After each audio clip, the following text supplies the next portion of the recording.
తరుగు తక్కువ బంగారం ఎక్కువ. BNR golden diamonds, Vijayawada, Bengaluru, Vizag. నేను వస్తే మర్యాద లేదు. ఒకరోజు కూర దగ్గర పెద్ద గొడవ పెట్టుకున్నారు. ఏంటి అతనికి లేకుండా తినేసారా?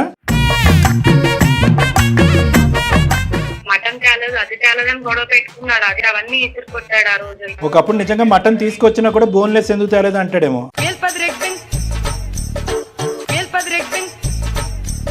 మాకు అమ్మతో పెట్టి మేము అన్ని చేసుకుంటూ వచ్చాం సార్, కానీ అది ఆయన సరిపోవట్లేదంట. ఆ కొండకి చిన్న కన్నం ఉన్నట్టుంది కింద.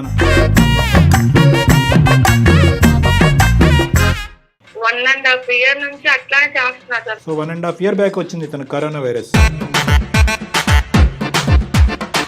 సార్ మీరు నా ప్రాబ్లం అర్థం చేసుకున్నారు, ఆయనకి ఎలా చెప్పినా అర్థం కావట్లేదు. మమ్మల్ని తిడతాడేమోనమ్మా.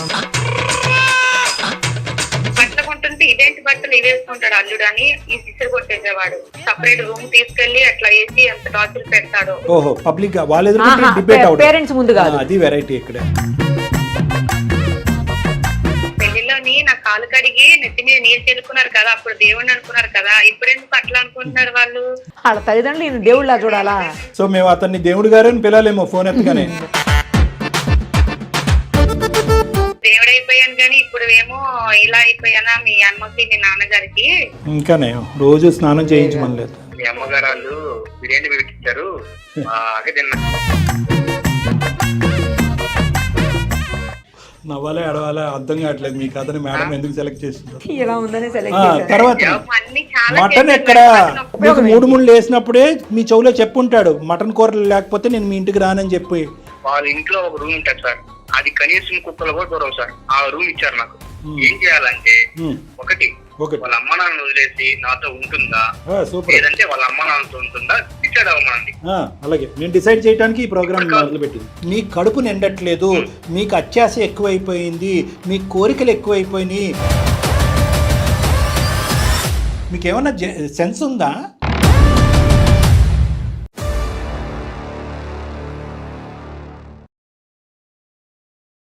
సుమన్ టీవీ అందమైన జీవితం కార్యక్రమానికి స్వాగతం. మనతో పాటు ఉన్నారు ప్రముఖ సైకియాట్రిస్ట్ డాక్టర్ కళ్యాణ్ చక్రవర్తి గారు. డాక్టర్ నమస్తే. నమస్తే మేడం. చాలామంది అంటే భార్యాభర్తలు గొడవలై విడిపోవటం, లేకపోతే రకరకాల ఇష్యూస్తో విడిపోవటం మనం చూస్తూ ఉంటాం. కానీ ఇది ఒక చిత్రమైన కేసు సార్. పరిస్థితి ఏంటంటే చాలా సిల్లీ రీజన్ అనమాట. అసలు రీజనే కాదు చెప్పాలంటే. ఆ రీజన్ తోటి ఇప్పుడు విడిపోబోతున్నారు. ఒకసారి మాట్లాడితే మీకు ఫుల్గా క్లారిటీ వస్తుంది.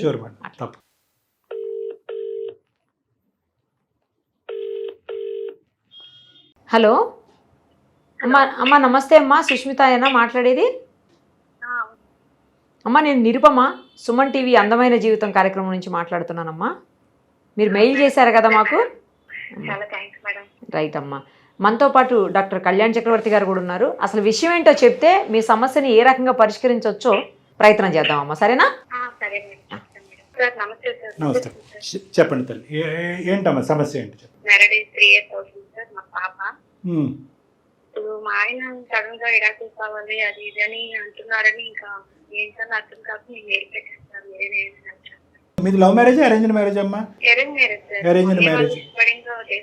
మీరేం చేస్తూ ఉంటారు? పెళ్లికి ముందు జాబ్ చేస్తాను సార్, నర్స్ చేస్తాను హాస్పిటల్లో. పెళ్ళయ్యాక మా ఆయనకి ఇష్టం లేదు ఇంకా అంటే మానేసిన. నర్సింగ్ చేశారు, ఓకే. తర్వాత అతనికి వద్దు అన్నారు కాబట్టి ఆపేశారు. చేస్తున్నారు సార్. ఓకే, విడాకుల వరకు ఎందుకు వచ్చింది వ్యవహారం? నా నుంచి ఏం ప్రాబ్లం చేస్తే ఇప్పుడు మా ఆయన మా ఇంటికి వచ్చినప్పుడల్లా మీ అమ్మ వాళ్ళకి మీ నాన్నగారు వాళ్ళకి నాకు రెస్పెక్ట్ ఇవ్వడం తెలీదు, మర్యాద ఇవ్వడం తెలీదు, ఇట్లా అది గొడవలు పెట్టుకుంటూ ఉంటున్నారు అసలు మనకి. Okay okay. ఏంటండి నాతో మీకు ప్రాబ్లం ఉంటే మీరు నాతో మాట్లాడి డీల్ చేయాలి, కానీ అమ్మ వాళ్ళు అంటే వాళ్ళు పల్లెటూరు మరి అట్లాగే ఉంటారు వాళ్ళు. ఇంకా పల్లెటూరులో ఇంకా బాగుంటాయి కదమ్మా మర్యాదలు. మనోడు ల్యాండ్ మార్క్ పైన ఉన్నట్టుంది కాదమ్మా. ఏ విషయంలో మర్యాదలు అంటే ఏమైనా గొడవ అయిందా, ఆర్గ్యుమెంట్ అయిందా? గొడవ ఏం చేస్తే ఇంటికి వచ్చినప్పుడు ఆయన ముందు కూర్చోకూడదంట, తర్వాత ఏమో ఏవేవో మాట్లాడుతూ ఉంటారు. ఇంకా అట్లానే చికా పెట్టించుకుంటున్నారు. ఈ మధ్య బాగా గొడవ పడుతున్నాడు. ఇతని సమస్య ఇప్పుడు ఇతని సమస్య ఏంటమ్మా? మీ పేరెంట్స్ మీ ఇంటికి వచ్చినప్పుడా, లేదంటే మీ పేరెంట్స్ ఇంటికి మీరు వెళ్ళినప్పుడా? అమ్మ వాళ్ళ ఇంటికాడికి వచ్చినప్పుడే ఆయనకి నచ్చట్లేదు. మా అమ్మ వాళ్ళు వాళ్ళ ఇంటికి వచ్చినప్పుడు ఆయన బాగానే చూసుకుంటారు. ఈ కట్నంలో కూడా ఇట్లా చేస్తారు, అవన్నీ ఎప్పుడెప్పుడో దుఃఖపడుతున్నారు. అట్లా గొడవలు వస్తున్నాయి సార్, చిన్న చిన్న గొడవలు వస్తున్నాయి. అవుతున్నాయి. అదొకే అమ్మా, కానీ ఇంతకు నువ్వు ఏదో అన్నావు చూడు, నించోకూడదు కూర్చోకూడదు అని, అదేం కావాలా? ఆ, ఆ. ఇప్పుడు ఆయన వచ్చినప్పుడు అంట రెస్పెక్ట్ ఇవ్వట్లేదంట, బాగా చూసుకోవట్లేదంట. మీరు మీ అమ్మ వాళ్ళ మా ఇంటికి వచ్చిన మీరు ఎట్లా చూసుకుంటున్నాము, మీ అమ్మ వాళ్ళు మేము వచ్చినప్పుడు మీ అమ్మ వాళ్ళు ఎట్లా చూసుకుంటున్నారు నీకు తెలియదా, నీకు చెప్పడం తెలియదా అని వాళ్ళతో మాట్లాడట్లేదు. నన్ను చెప్పమన్నారు, మధ్యలో నేను ఇట్లా అయిపోతున్నాను. ఇదేంటండి, మన ఇద్దరికి ఏమైనా ప్రాబ్లం అయితే మనం చూసుకోవాలి. అమ్మ వాళ్ళు లోడ్ చేస్తున్నారంటే అట్లా ఎట్లా చెప్తున్నారు మీరు, నాకు అర్థం కావట్లేదు. పెద్దవాడు కూర్చోటం నాకు మైండ్ పనిచేయట్లేదు. వాళ్ళ అమ్మానంత సమానమే కదా వీళ్ళు కూడా. క్రీడాకుల దాకా వచ్చింది వ్యవహారము, ఇప్పుడు నేను ఏం చేయాలి పిల్లల్ని పెట్టుకొని అంటే, లేదు వస్తేరా లేకపోతే ఇంకా వాళ్ళతో అక్కడ ఉండుకో అంటే, ఇక్కడ అమ్మ వాళ్ళని కూడా నేను వదలలేదు. అట్లని ఈయనంటే నాకు చాలా ఇష్టం, నేను వదిలితే లేకపోతున్నాను. ఏం చేయాలి నాకేం అర్థం కాదు. డైరెక్ట్ గా సంఘర్షణ లేదు, ఆర్గ్యుమెంట్ లేదు. ఇదేంటంటే అతనికి కావాల్సినటువంటి స్థాయిలో మర్యాదలు జరగట్లేదు. మీ వరకు మీరైతే కనుక అంటే మీకు ఒక వయసు ఉంది, ఆలోచన ఉంది, అనుభవం ఉంది కాబట్టి సహజంగా ఒక అల్లుడికి ఇచ్చే మర్యాదలన్నీ జరుగుతున్నాయమ్మా మీ ఇంట్లో? జరుగుతున్నాయి సార్, కానీ ఆయనకి నచ్చట్లేదు. ఆయన సరిపోవట్లా, నచ్చటం కాదు సరిపోవట్లా. ఫస్ట్ ఆఫ్ ఆల్ నచ్చట్లేదా సరిపోవట్లేదమ్మా అంటే వీళ్ళు ఎలా చేయాలి అలా చేస్తున్నారు, అవి ఆయన తీసుకోలేకపోతున్నారు మైండ్ కి. ఇదేంటి ఇట్లా చేస్తున్నారు ఏంటి, నేను వస్తే మర్యాద లేదు. ఒకరోజు కూర దగ్గర పెద్ద గొడవ పెట్టుకున్నారు, ఆ గొడవ ఇప్పుడు అదే కంటిన్యూ అవుతుంది. ఏంటి అతను లేకుండా తినేసారా? అల్లుడు వచ్చారంటే ఎవరైనా ఇంట్లో మాకు ఎంతవరకు ఉందో అంతవరకు స్తోమతగా తెచ్చి ఏదో పెట్టగలము. మటన్ తేలేదు అది తేలేదని గొడవ పెట్టుకున్నాడు. అదేంటి అండి అట్లా చేస్తున్నారంటే అవన్నీ ఇసురు కొట్టాడు ఆ రోజు అయితే. మా అమ్మ వాళ్ళు కూడా చాలా బాధపడ్డారు, ఇంకా ఇట్లా చేస్తున్నారేంటి అని. నేను కూడా ఇంకా సీరియస్ అయ్యాను. ఒకప్పుడు నిజంగా మటన్ తీసుకొచ్చినా కూడా బోన్లెస్ ఎందుకు తేలేదు అంటాడేమో.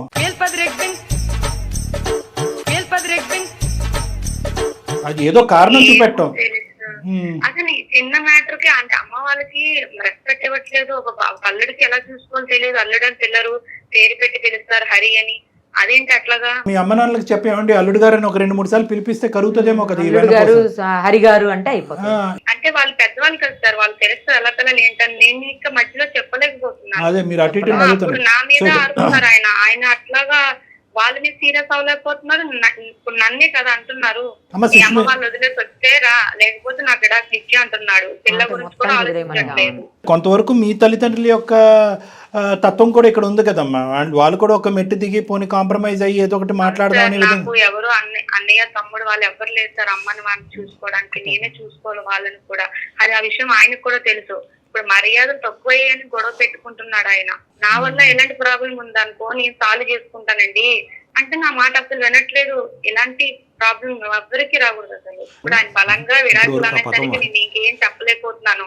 మాకు పెళ్లి అయినప్పటి నుంచి అదే టార్చర్. తర్వాత ఏమొచ్చి ఇంకా పండగలకి బట్టలు పెట్టినప్పుడు కూడా తక్కువ చేశారని చెప్తున్నాడు. తర్వాత మాకు పాప పుట్టినప్పుడు కూడా హాస్పిటల్ ఖర్చు ఎంత అయింది, 2 లక్షలు ఖర్చు అయితే ప్రాబ్లం అయింది సార్ పాపకి. అప్పుడు కూడా మా అమ్మ వాళ్ళు పెట్టుకున్నారు, ఆయన కూడా ఇచ్చారు. ఇంకా ఇంత పెట్టాలంటే మా వల్ల కాదు అది ఇది అని అంటున్నారు. వాళ్ళనప్పుడు చూసుకోవాలి కదా సార్. అమ్మ ఇతని లెక్క ప్రకారం మర్యాద అంటే ఇవ్వాలా బాగా దండిగా? అంటే పండగ గానీ పబ్బానికి గానీ బట్టలు పెట్టి డబ్బులు ఇంకా ఇస్తూనే ఉండాలి, అలా పిండుతూనే ఉంటాడు వాళ్ళని. మా సొమ్మత పెట్టి మేము అన్ని చేసుకుంటూ వచ్చాం సార్, కానీ అది ఆయన సరిపోవట్లేదంట. అదే సరిపోవట్లా, నేను మొదలే చెప్పాను కదా. ఆ కొండకి చిన్న కన్నం ఉన్నట్టుంది కిందన. 1.5 year నుంచి అట్లానే చేస్తున్నారు సార్. మా పాప పుట్టినప్పటి నుంచి ఇంకా ప్రాబ్లమ్స్ ఎక్కువైపోయినాయి మాకు. సో 1.5 year బ్యాక్ వచ్చింది ఇతను కరోనా వైరస్. మాట్లాడాలి సార్ ఒకసారి మీరు నా ప్రాబ్లం అర్థం చేసుకున్నారు. ఆయనకి ఎలా చెప్పినా అర్థం కావట్లేదు. మమ్మల్ని తిడతాడేమోనమ్మా. నేను ఏ పండగలకైనా దేనికైనా సరే దేనికో లోడ్ చేయలేదు సార్. మా సొమ్మత పెట్టి అన్ని పెట్టాము. బట్టలు గాన ఈ బట్టలు కొంటుంటే ఇదేంటి బట్టలు ఇవి వేసుకుంటాడు అల్లుడు అని ఈ సిసరు కొట్టేసేవాడు. సపరేట్ రూమ్ తీసుకెళ్లి అట్లా వేసి ఎంత టార్చర్ పెడతాడో. కానీ అయినా నేను ఎంత సర్దుకుపోయేదాన్ని. అంటే ఏంటమ్మా రూమ్ లోకి తీసుకెళ్తా అంటే ఏంటి బట్టలు ఏం బట్టలు దీనికోసం వేరే రూమ్ లో తీసుకెళ్లి వాళ్ళ ముందు కాకుండా. ఓహో పబ్లిక్ గా వాళ్ళ ఎదురు డిబేట్ అవుట్, పేరెంట్స్ ముందు కాదు. అది వెరైటీ ఇక్కడ. ఓకే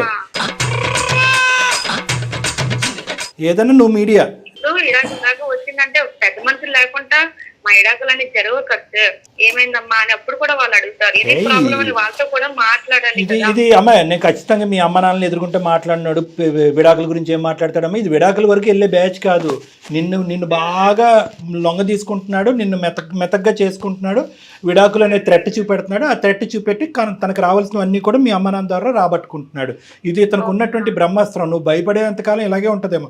అయినా కానీ ఇలాంటి వెరైటీ కేసుతో ఖచ్చితంగా మనం మాట్లాడాలి. ఇప్పుడు మీ ఇద్దరు ఒక దగ్గరే ఉన్నారు, లేకపోతే మీరు మీ అమ్మగారి ఇంట్లో ఉన్నారా? ఆయన అమ్మగారి వాళ్ళ ఇంట్లో లేదు మేడం, మేము హైదరాబాద్ కి వచ్చారా? మార్నింగ్ ఈ రోజు వెళ్ళారు, ఆఫీస్కి వెళ్ళారు, ఆఫీస్ లో ఉండి ఉంటారు. ఒకసారి డిస్టర్బ్ అవ్వకుండా ఫోన్ ఎత్తితే కనుక సరేమ్మా, లేదంటే ఇంకోసారి మాట్లాడదాం. ఒకసారి కాల్ చేస్తావా? చేస్తాను. పిస్నార్ అయితే కదా కాదు కదా? అన్ని చూసుకుంటున్నా సార్, ఎలాంటి లోడ్ చేయలేదు, కానీ మంచి మర్యాద లేదు. మీ అమ్మ వాళ్ళకి ఎట్లా చూసుకుంటారు, పండగలకు వచ్చినప్పుడు ఏమి పెట్టరు, ఇన్ని డబ్బులు మేము ఖర్చు పెట్టాము, ఇన్ని పెట్టాము అని కట్న కానుకలు అన్ని చెప్పుకొని వస్తారు నాకు. ప్రతిరోజు చూడండి 30 ఏళ్ళు పెళ్లిలాగా ప్రతిరోజు అదే. అంత డబ్బులు అవసరం అయితే కనుక నిన్ను పని చేసుకొని ఇవ్వాలి. నిన్ను పని ఆపించేసి నువ్వు వర్క్ చేయకుండా ఇంట్లో కూర్చోబెట్టి మీ అమ్మ నాన్న పోషించాలంటే వాళ్ళే పేదరికంలో ఉన్నారు. వాళ్ళు ఎంతవరకు పోషిస్తారు? అవును సార్, వాళ్ళు పేదవాళ్ళే. వాళ్ళకి నేను ఒక్కదాన్ని కూతుర్ని, ఎన్నో బాధలు పడి ఎన్నో కష్టాలు పడి ఎంత అప్పు చేసి పెళ్లి చేశారు, అవన్నీ తెలుసు ఆయనకి. ఎప్పుడు చేసుకుంటాను నేను. మీ అత్తమామలకు చెప్పావమ్మా? వాళ్ళ అమ్మ నాన్నకి చెప్పావు ఎప్పుడన్నా ఇతను స్టోరీ? అమ్మ వాళ్ళ దాకా కూడా నేను ఎప్పుడు చెప్పలేదు సార్. పెళ్లిలోని నా కాలు కడిగి నెత్తి మీద నీళ్ళు చెల్లుకున్నారు కదా, అప్పుడు దేవుడిని అనుకున్నారు కదా, ఇప్పుడు ఎందుకు అట్లా అనుకుంటున్నారు వాళ్ళు అని అంటారు సార్. వాళ్ళ తల్లిదండ్రులు దేవుళ్ళ చూడాలా కనిపించట్లేదా నేను అని అంటారు సార్. సో మేము అతన్ని దేవుడు గారు అని పిలాలేమో ఫోన్ ఎత్తగానే. మరి ఏం చేద్దాం ఇప్పుడు? ఇప్పుడు దేవుడు అయిపోయాను కానీ ఇప్పుడు ఏమో ఇలా అయిపోయానా మీ అమ్మకి మీ నాన్నగారికి అని అంటారు. ఇంకానే రోజు స్నానం చేయించుకోలేదు ఏం మనిషి అభిషేకం. మరి ఏంటి మేడం, మరి అర్థం పద్ధం ఉండాలి. అయినా కానీ నువ్వు కూడా మరీ పిరికిదానిలా ప్రతిదానికి భయపడుతుంటే ఇలాగే ఉంటుందమ్మా. నిలదీయాలి, అడగాలి, ప్రశ్నించాలి. నువ్వు అడగవలసినంతా మీ అమ్మ నాన్న దగ్గర అడిగి బాగానే తీసుకొచ్చి పెడుతున్నావు, కానీ ఎక్కడ అతను కడుపు నిండుతుంది? సర్లేండి విషయం కూడా ఎప్పుడు ఎలాంటి లోడ్ చేయలేదు సార్, కానీ వాళ్ళు ఇవ్వలేదు మర్యాద అని వాళ్ళ మీద సీరియస్, నా మీద సీరియస్ తీసుకొని విడాకుల దాకా డిసైడ్ అయిపోయాడు. అతను ఏమనుకుంటున్నాడో అర్థం కావట్లేదు. ఇస్తాడు విడాకులు ఇస్తే మన అందరం ఊరుకుంటాము. ఒకసారి ఫోన్ చేయమ్మా. The person you are speaking with has put your call on hold. Please stay on the line. నేను ఎక్కడుంటాను? తిన్నారా మధ్యాహ్నం? తిన్నానులే. మీ అమ్మగారు వాళ్ళు బిర్యానీ పెట్టించారు, బాగా తిన్నా. మళ్ళీ తిరిగి ఇక్కడికి వచ్చాడు. ఎందుకండి అంటే వాళ్ళ మీదే పడతారు. అసలు చెప్పు, ఎందుకు కాల్ చేసావు? మీరు అంటే ఓకే వాళ్ళనే ఆడిపోసుకుంటున్నారు. అసలు అన్ని ప్రాబ్లం తెలిసే కదా మీరు పెళ్లి చేస్తున్నారు. ఇట్లాంటి వాళ్ళు ఉన్నారని తెలుసుంటే నేను నిన్ను పెళ్లి చేసుకున్నావన్నా కాదు. అసలుకి కనీసం మర్యాదలు కూడా తెలియకపోతే ఇంకెందుకు? ఏమి రెస్పాన్స్ లేదు కదా. నేను సుమన్ టీవీ వాళ్ళకి మెయిల్ పెట్టాను, వాళ్ళు కాల్ చేస్తారు. ఇప్పుడు వాళ్ళు లైవ్ లో ఉన్నారు. నువ్వు నా పరిమితులు పెట్టావు. ఇప్పుడు మీరు ఎడాకులు అది కావాలనేసరికి నాకేం చేయాలి అర్థం కాలేదు. అందుకే వాళ్ళకి హెల్ప్ తీసుకుందామని నేను వాళ్ళకి మెయిల్ పెట్టాను. హరిగారు నేను నిరుపమ అండి, సుమన్ టీవీ అందమైన జీవితం కార్యక్రమం నుంచి మాట్లాడుతున్నాం. ఓకే, నాతో పాటు డాక్టర్ కళ్యాణ్ చక్రవర్తి గారు కూడా ఉన్నారు. మీ వైఫ్ మాకు మెయిల్ చేశారండి, మీ ఇద్దరి మధ్యన జరుగుతున్నటువంటి ఇష్యూస్, అది కాస్త డైవర్స్ వరకు వెళ్ళడం. డైవర్స్ అనే మాట వచ్చిందంట కదా హరిగారు.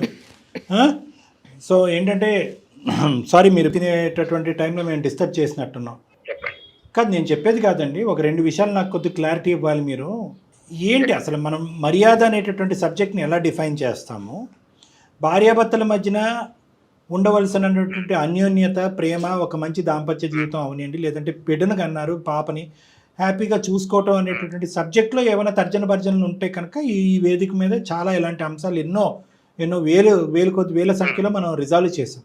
ఎవరో ఎక్కడో అంటే మీ అత్తమామలే అనుకోండి, మర్యాద ఇవ్వట్లేదు అంటే వేరే విషయం. ఇచ్చిన మర్యాద సరిపోవట్లేదనో, లేదంటే ఇచ్చిన దాంట్లో క్వాలిటీ లేదనో, ఇంటికి రాగానే చికెనో మటనో లేదనో, లేదంటే పెట్టినటువంటి చొక్కా చిన్నదయ్యిందనో, లేదంటే ఇంకోటి ఏదో ఇవ్వలేదనో, ఇది ఎక్కడన్నా దేనికన్నా ఆది మధ్య అంతం అనేది ఉంటుందండి ఈ సబ్జెక్ట్కి. అంత ఈజీనా పెళ్ళిళ్ళు పెటాకులు చేసేయటం? మీరు చెప్పండి, పూర్తిగా చెప్పండి. ఇప్పుడు వరకు ఆవిడ చెప్పినటువంటి వర్జన్ బహుశా ఏంటంటే 1 సైడెడ్గా ఉండుండొచ్చు. ఇంకా మేము వినకూడదు, మేము చూడలేనటువంటిది ఆవిడ చెప్పనటువంటి అవమానాలు ఇంకా చాలా భయంకరంగా జరిగి ఉండొచ్చు. కాబట్టి వన్ సైడెడ్గా మేము డెసిషన్ తీసుకోవట్లేదు. మీకు జరగకుండాటువంటి అవమానం ఏ స్థాయిలో జరిగింది, తద్వారా ఈ అతి భయంకరమైనటువంటి బిడ్డను కన్నా తర్వాత డివోర్స్ తీసుకునేటువంటి అతి భయంకరమైన నిర్ణయానికి మీరు వచ్చారు. వివరంగా చెప్పండి, మేమేం మీకు అడ్డు చెప్పం. ఇప్పుడు ఏ పండగకైనా సరే, సంక్రాంతికైనా ఉగాదికైనా అల్లుల్ని మనం పిలుస్తారు. ఆఫీస్ అంతా లీవ్ పెట్టుకునేసి హ్యాపీగా వెళ్తాం కదా. వెళ్ళిన తర్వాత కనీసం ఒక 1 వీక్ అయినా సరే స్టే చేస్తాం కదా సార్. ఇంకెప్పుడు వెళ్తారు? ఇక్కడ నడుతున్నారు సార్. మీ 3 సంవత్సరాల నుంచి మీ కూతురు మా ఇంట్లోనే ఉంది. నేను ఇప్పుడు అడిగాను ఈ మాట, మీరు ఎందుకు అడుగుతున్నారండి అని అడిగాను. అట్లా అడిగితే సార్ రెండు చండాలమైన పాయింట్స్. ఆవిడ మీ భార్య జీవితాంతం మీతోటే మీ ఇంట్లో కలిసే ఉండాల్సినటువంటి వ్యక్తి, మీ అత్తగారింట్లో మీరు జస్ట్ చుట్టం చూపుగా వెళ్తారు, వచ్చేస్తారు. దాన్ని దీన్ని ఎలా కంపేర్ చేస్తున్నారండి? సరే వాళ్ళు అన్నారు, వాళ్ళకి లేదనుకుందాం, మీకన్నా ఉండాలి కదా. ఒక విషయం కాదు మేడం, ఒక విషయం కాదు, ఓ గోల్డెన్ ఉన్నాయి. నాకు మటన్ అంటే చాలా ఇష్టం అనేసి వాళ్ళందరూ తెలుసు. ఏ రోజు కూడా నాకు మటన్ పెట్టలేదండి. ఏ రోజు మటన్ పెట్టలేదు. ఏ రోజు మటన్ పెట్టలేదంట. మటన్ లేదని గొడవ పెట్టుకుని అట్లా మటన్ వాళ్ళు పెట్టకపోతే మీరు తెచ్చుకోకూడదండి 1 కేజీ మటన్. చికెన్ వండాము, గుడ్ల కూర వండాము, అన్ని చాలా మటన్ ఎక్కడ మీకు 3 వేసినప్పుడే మీ చెవులో చెప్పుంటాడు, మటన్ కూర లేకపోతే నేను మీ ఇంటికి రానని చెప్పి. సరే, అతను చెప్పే వర్జన్ అతను చెప్పనియండి అమ్మా, ఏమేం చెప్తాడో వింటాం. ఎంత హాస్యాస్పదంగా ఉన్నా, ఎంత కోపంగా ఉన్నా తర్వాత మాట్లాడుకుందాం. తర్వాత ఏంటి, చికెన్ బిర్యానీ కూడా వండలేదా? వాళ్ళ ఇంట్లో ఒక రూమ్ ఉంటుంది సార్, అది కనీసం కుక్కలు కూడా దూరవు సార్. ఆ రూమ్ ఇచ్చారు నాకు, అది అల్లుడు ఇచ్చాడు. ఆ ఫ్యాన్ రిపేర్ చేద్దామని కనీసం ఏదైనా సరే ఆ ఫ్యాన్ తిరగకపోయినా కూలర్ కొన్నాం సార్. కూలర్ కావాలంటే ఏసీ కావాలంటమా. నువ్వు అతను పడుకుంటుంటే చీపురు కట్టతో నువ్వు ఫ్యాన్ తిప్పచ్చు కదమ్మా. ఏసీ పెట్టమన్నాను సార్. ఏమి హీరో అయ్యా నువ్వు. వేడి నీళ్ళు కూడా ఉండవు. పండక్కి అల్లుళ్ళకి మంచి మంచి బట్టలు, చైన్, ఉంగరైనా ఇస్తారు. అవి కూడా కోరుకోవట్లేదు. ఆ బట్టలు అయినా సార్ తెలుసా సార్, 100 రూపాయలు లుంగి, 50 రూపాయలు కట్ బనించారు సార్.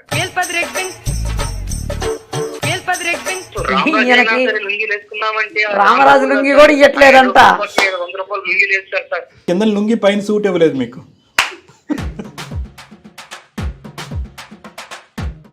నవ్వాలా ఎడవాలా అర్థం కావట్లేదు మీ కథని మేడం ఎందుకు సెలెక్ట్ చేసిందో.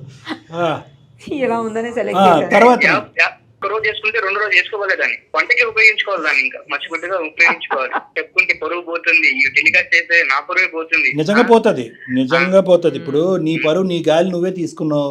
ఏమన్నా అర్థం పర్థం ఉందా?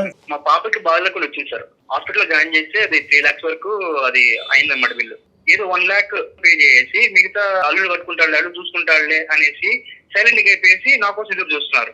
అంటే వాడు స్తోమత ఉండి కట్టలేదా అండి? స్తోమత లేక కట్టలేకపోయారా? వాళ్ళకి ఉంది.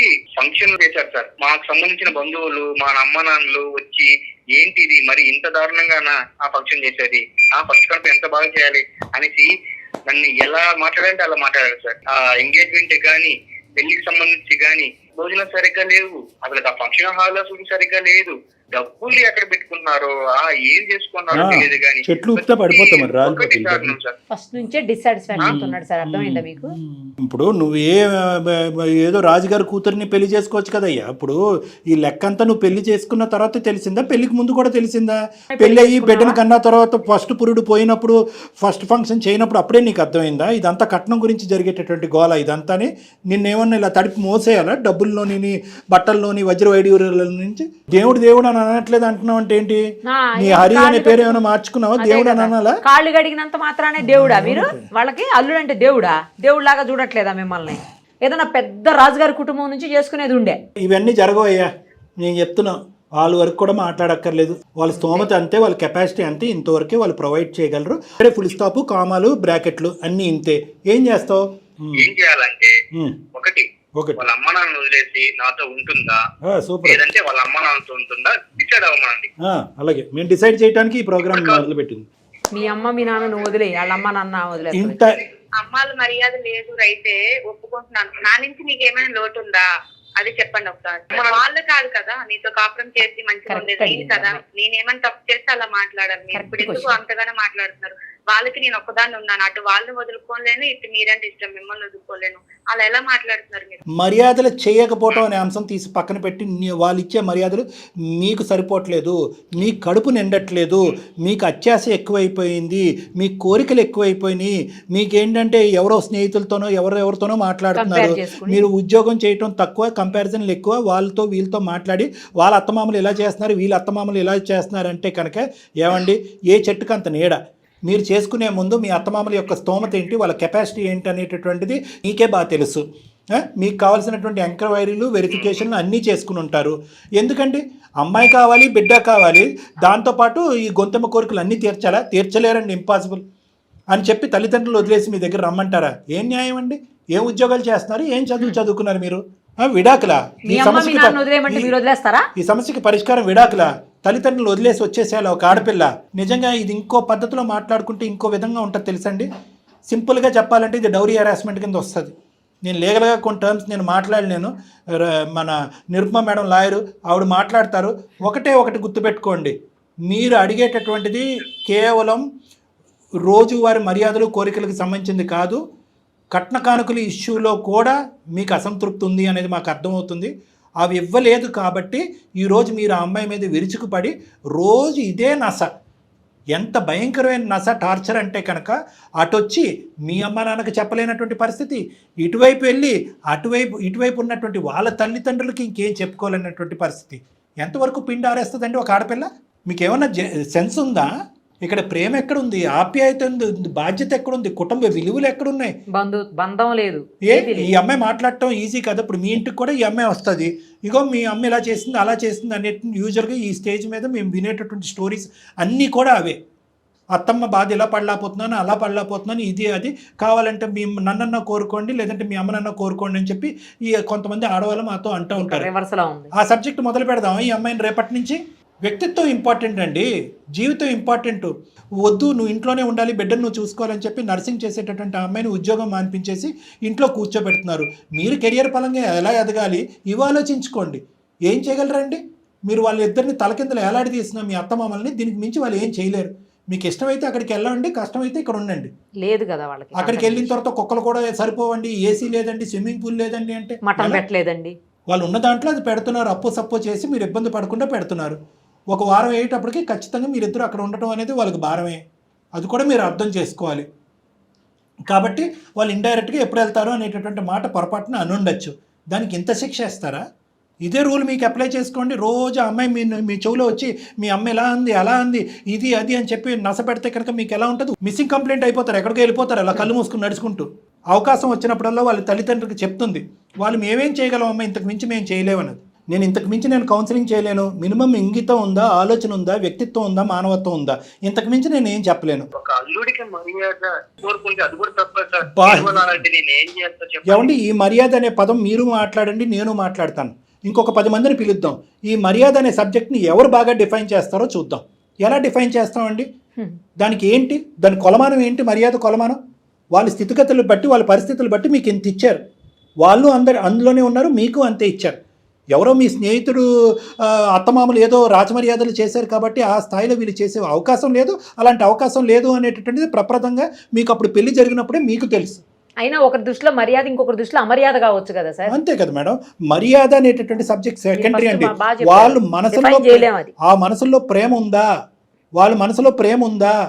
అల్లుడు గారు అని అంటే గౌరవం, అల్లుడు అంటే దగ్గరగా ఫీల్ అవ్వచ్చు కదా సార్. రోజు కాలు కడగాలి, కొడుకుని పిలిచినట్టు ఇంకా దగ్గరగా ఫీల్ అవ్వచ్చు, ప్రేమగా పిలుస్తున్నారు, ఇంకా దగ్గరగా పిలుస్తున్నారు. వాళ్ళకి ఒక్కతే కూతురు, ఆ కూతురికి మించినటువంటి ఆలోచన ప్రపంచం లేదు. కొడుకులాగా చూసుకుంటున్నారు. ఒకటే సింపుల్ ఎగ్జాంపుల్, మీకు అమర్యాద చేయటంలో వాళ్ళకి వచ్చే లాభం ఏంటి? మీరు వెళ్ళి వాళ్ళ అమ్మాయిని టార్చర్ పెట్టడమే కదా. ఏం మీ అమ్మ నాన్న ఇలా చూసారు ఇలా చూసారని వాళ్ళకున్న ఒక కూతుర్ని మీరు ఏడిపించుకుని తింటారుగా?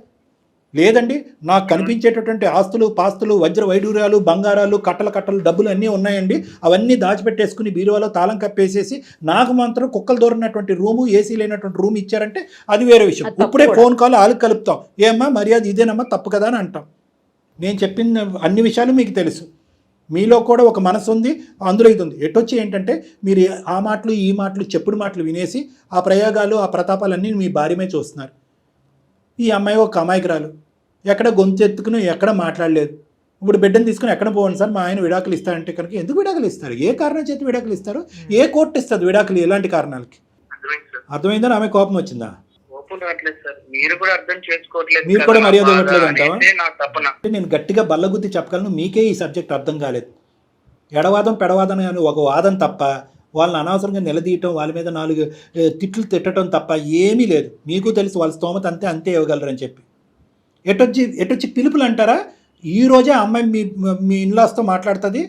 రేపటి నుంచి ఏమండి ముందొక ఏమండి వెనకతలో ఒక ఏమండి, ముందొక గారు వెనకతలో ఒక గారు పెట్టించేద్దాం, ఎందుకంటే ఖర్చు లేని పని కదా. కానీ ఆ తర్వాత మీరు మళ్ళీ మా అందమైన జీవితంకి ఈమెయిల్ పంపించి, సార్ దయచేసి ఆపండి సార్, ఇవి చాలా ఆర్టిఫిషియల్గా అనిపిస్తున్నాయి, ఈ గారులు మీరు తట్టుకోలేకపోతున్నాను, మా ఆవిడ ఆపమన్నా కూడా మా అత్తమామలు ఆపట్లేదని అంటే ఆ తర్వాత మీది ఇష్టం.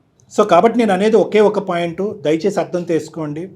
అన్నింటికంటే ముఖ్యమైనటువంటిది ఈ జీవితంలో ప్రేమ ఆప్యాయతలు. మీ భార్య ఇందాకటి నుంచి ఒకటే అంటుంది, నేను ఇవ్వంది ఏదన్నా ఉంటే కనుక నన్ను శిక్షించండి, పరీక్షించండి, అడగండి. అదేవిధంగా ఇందాకటి నుంచి ఆ అమ్మాయి ఏముంది, నన్ను నా బిడ్డను మాత్రం పువ్వుల్లో పెట్టి చూసుకుంటాడండి, అడక్క ముందే మా కాళ్ళ దగ్గర తీసుకొస్తాడు. 4 గోళ్ల మధ్యన మాత్రం ఈ నస చంపేస్తున్నాడు. ప్రేమ ఆప్యాయతలు ఉన్నాయా అంటే ఉన్నాయి, except for this non sense subject. ఒక్క నాన్ సెన్స్ పనికిరానటువంటి సబ్జెక్ట్. దానివల్ల మీరు ఎక్కడ పోరు, ఆవిడ ఎక్కడ పోదు, మీకు అశాంతి, ఆవిడకి అశాంతి. దయచేసి అక్కడితో ఫుల్ స్టాప్ పెట్టండి. ఎందుకు అంటున్నాను అనేది ఒక్కసారి ఆత్మపరిశీలన చేసుకోండి, కళ్ళు మూసుకుని ఆలోచించుకోండి. నాకు కౌన్సిలింగ్ కూడా అక్కర్లేదు. ఇందులో నిజం ఏంటి, అబద్ధం ఏంటి, ఎవరి పొజిషన్ ఏంటి అనేది నాకంటే మీకే బాగా తెలుసు. ఏమో అతనే చెప్పాలి. అర్థం చేసుకోవడానికి మాత్రం ట్రై చేశాను సార్. ఆ మర్యాదలో మాత్రము లోటుపాట్లు మాత్రం నాకు కనిపిస్తున్నాయి సార్. ఓకే, సి నాకు అదొక్కటే, ఇంకా ఏమీ లేదు సార్. ఒక్కటేనండి. ద థింగ్ ఈజ్ ఏంటంటే ఇప్పటికే వాళ్ళకి మీ యొక్క బాధ వాళ్ళకి అర్థమయ్యి దానికి సంబంధించినటువంటి ఇచ్చే మర్యాదలు, ఇచ్చి పుచ్చుకోవటాల్లో వాళ్ళు చేసేటటువంటి మాడిఫికేషన్స్ అన్నీ చేశారు మ్యాక్సిమం. మీరు ఒకే ఒక్క మాట మీ తల్లిదండ్రుల స్థానంలో వాళ్ళిద్దరిని పెట్టి ఒకే ఒక్క మాట అనండి, మీకు నా దగ్గర నుంచి ఏం కావాలి అని ఒక్క మాట అడగండి. మీరు ఎప్పుడన్నా అడిగారా ఈ 3 సంవత్సరాల మీ మొత్తం ప్రయాణంలో? వాళ్ళకి కొడుకు లేడు, ఒకే ఒక కూతురు, కొడుకైనా అల్లుడైనా మీరే. మీరు పెళ్ళైన ఇప్పటి నుంచి ఇప్పటి వరకు వాళ్ళని అత్తన్నారా మావన్నారా అని నాకైతే తెలీదు, గారులు మాట పక్కన పెడదాం. మీరు ఎంతవరకు మర్యాద ఇచ్చారు అనేటటువంటి ప్రశ్నతో నేను మొదలు పెట్టలేదు ఈరోజు. ఎందుకంటే కనుక కేసు జటిలమయ్యి ఇంకో డైరెక్షన్లో వెళ్తుంది కాబట్టి. వాళ్ళు మీకు మర్యాద ఇస్తే అదొక మర్యాద, మీరు వాళ్ళకి మర్యాద ఇస్తే అదో మర్యాద. ఇచ్చి చూడండి, ఒక్కసారి మీరు ఇచ్చి చూడండి, ప్రేమగా ఆప్యాయతగా మాట్లాడండి, నా దగ్గర నుంచి ఏం కావాలని ఒక మాట అడగండి. ఆ తర్వాత అసలు సిసలైనటువంటి ప్రేమ ఆప్యాయతలు మర్యాదలు మీకు వస్తాయి. మీరు వాళ్ళని చేదరించుకుంటూ అసహించుకుంటూ మీ ఆవిడ దగ్గర 4 మాటలు అంటూ, మీ ఆవిడ ఒక 4 మాటలు వాళ్ళు కమ్యూనికేట్ చేస్తూ, మీ అందరి మధ్యన దూరం ఇంత పెరిగిపోయిన తర్వాత వాళ్ళు పరిగెట్టుకుని వచ్చి ఒక ఆర్టిఫిషియల్గా అల్లుడు గారు అని అంటే కనుక అది కూడా మీకు ఎక్కదు బ్రెయిన్కి. సో అసలు సిసలైనటువంటి pure love, affection and care కావాలి అంటే మీకు నేను ఏ విధంగా ఉంటే ఇష్టం అనేది ఒక్క మాట అడగండి. మీ ఈగో తగ్గిపోతుంది, మీ ఆలోచన పెరుగుతుంది, మీ యొక్క మానవత్వం పెరుగుతుంది. మీ ఈగో అనేది కొద్దిగా తగ్గించండి. ఓకే, నేను మారడానికి ట్రై చేస్తాను సార్. Good, very good. బంగారం లాంటి మాట అన్నాడు మీ ఆయన, మారటానికి ట్రై చేస్తానని చెప్పి. ఈరోజు మటన్ కర్రీ ఉండాలి నువ్వు. ఎస్ థ్యాంక్ యూ అమ్మా, బాయ్ అమ్మా. బాయ్. ఒక చిన్న ప్రాబ్లం సార్ నిజంగా, అసలు అదే పెద్ద ఇష్యూనే కాదు మేడం, ఈగోకి సంబంధించిన ఇది ఈగో తప్ప ఏమీ లేదు. అయితే పెళ్ళైన కొత్తలో చాలా సర్వసహజంగా ఇలాంటివి చూస్తూనే ఉంటాం. మనం సరదాగా 4 జోకులు వేసుకుని ఇది ఇంత దూరం వచ్చేసి తెగిపోయే మాట అంటాం, తల్లిదండ్రులనే కట్ చేసేసుకొని నువ్వు నా దగ్గరే ఉంటావు అనేటటువంటిది ఇంకో లెవెల్కి వెళ్ళిపోతుంది. కరెక్ట్ టైం ఆ అమ్మాయి మనకు ఫోన్ చేయటం, మనం అమ్మాయికి సొల్యూషన్ చెప్పడం, అతనిలో మార్పు రావటం చాలా అద్భుతం మేడం. మారిపోయి ఒకసారి మన దగ్గరికి వస్తే బాగుంటుంది. తప్పకుండా. Thank you so much.